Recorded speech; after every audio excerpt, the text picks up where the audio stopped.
konflik dan kekerasan dalam kehidupan masyarakat multikultural serta solusi penyelesaiannya. Indonesia sebagai negara potensi konflik yang tinggi antar elemen etnis paling telah terjadi 12 kali, berkaitan dengan beragam permasalahan konflik yang diwarnai kekerasan dalam kehidupan masyarakat. Indonesia yang multikultural, bangsa ini memegang teguh semboyan Bhinneka Tunggal Ika. 1. Pengertian pendidikan multikultural. Pendidikan multikultural merupakan respon terhadap perkembangan beragam populasi sekolah sebagai tuntunan persamaan hak bagi kelompok-kelompok yang seperti gender, etnis, ras, budaya, dan agama. James Bank menjelaskan bahwa pendidikan multikultural memiliki beberapa dimensi yang saling berkaitan dengan satu sama yang lain, yaitu sebagai berikut. A. Content integration, yaitu mengintegrasikan berbagai kelompok untuk mengilustrasikan konsep dasar. B. The knowledge and consultation process, yaitu membawa siswa untuk memahami implikasi budaya. C. Unanquist pedagogy, yaitu menyelesaikan metode pembelajaran dengan cara belajar siswa. 2. Pentingnya pendidikan multikultural di Indonesia. Indonesia adalah sebagai negara yang terdiri atas beragam masyarakat yang berbeda seperti agama, suku, ras, kebudayaan, adat istiadat, bahasa, dan sejenisnya. Jadikan Indonesia sebagai masyarakat yang majemuk dalam kehidupan yang beragama seperti ini menjadi tantangan untuk mempersatukan bangsa Indonesia menjadi satu kekuatan. A. Agama, suku, bangsa, dan tradisi. Agama secara aktual merupakan ikatan yang terpenting dalam kehidupan orang Indonesia sebagai suatu bangsa.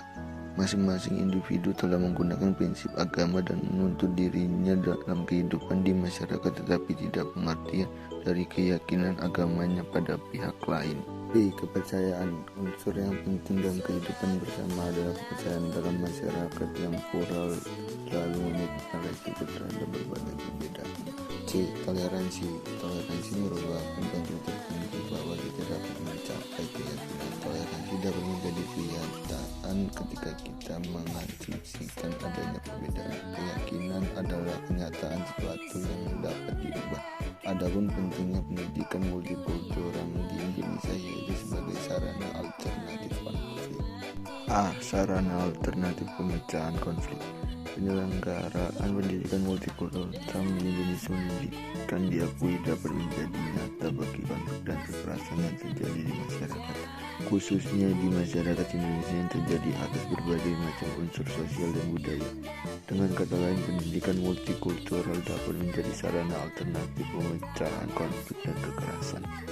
B. Agar masyarakat tidak meninggalkan akar budaya. Selain sebagai sarana alternatif pemecahan konflik, pendidikan multikultural juga signifikan dalam upaya membina masyarakat agar tidak meninggalkan akar budaya yang ia miliki sebelumnya. Menurut Fuad Hassad, saat ini diperlukan langkah antisipasi terhadap tantangan globalisasi, terutama dalam aspek iptek dalam memperpendek jarak dan mempermudah adanya persentuhan antar budaya, sehingga dengan pendidikan multikultural itulah diharapkan mampu membangun Indonesia yang sesuai. C. Sebagai landasan pengembangan kurikulum nasional. Pendidikan multikultural sebagai landasan pengembangan kurikulum menjadi sangat penting apabila dalam memberikan sejumlah materi dengan isi pembelajaran yang harus dikuasai oleh peserta didik dengan ukuran dan tingkatan tertentu. Dapat dilakukan berdasarkan langkah-langkah berikut. 1. Mengubah filosofi kurikulum dari yang berlaku secara serentak. 2. Mengubah teori tentang konten yang mengartikan sebagai aspek substantif yang berisi fakta. 3. Teori belajar yang digunakan harus memperhatikan keagamaan, sosial, budaya, ekonomi, dan politik. 4. Proses belajar yang dikembangkan harus berdasarkan secara belajar kelompok dan bersaing secara kelompok dalam situasi positif. 5. Evaluasi yang digunakan harus meliputi keseluruhan aspek kemampuan dan kepribadian peserta didik sesuai dengan tujuan dan konten yang dikembangkan. D. Menuju masyarakat Indonesia multikultural. Harap masyarakat Indonesia yang Bhinneka Tunggal Ika bukan hanya merupakan keanekaragaman suku bangsa saja, melainkan juga menyangkut tentang keanekaragaman budaya yang ada dalam masyarakat Indonesia secara menyeluruh. Berbagai konsep yang relevan dengan multikulturalisme antara lain demokrasi, keadilan dan hukum, nilai-nilai budaya dan etos, kebersamaan dalam perbedaan yang sederajat, suku bangsa, kebudayaan privat dan publik lain yang relevan.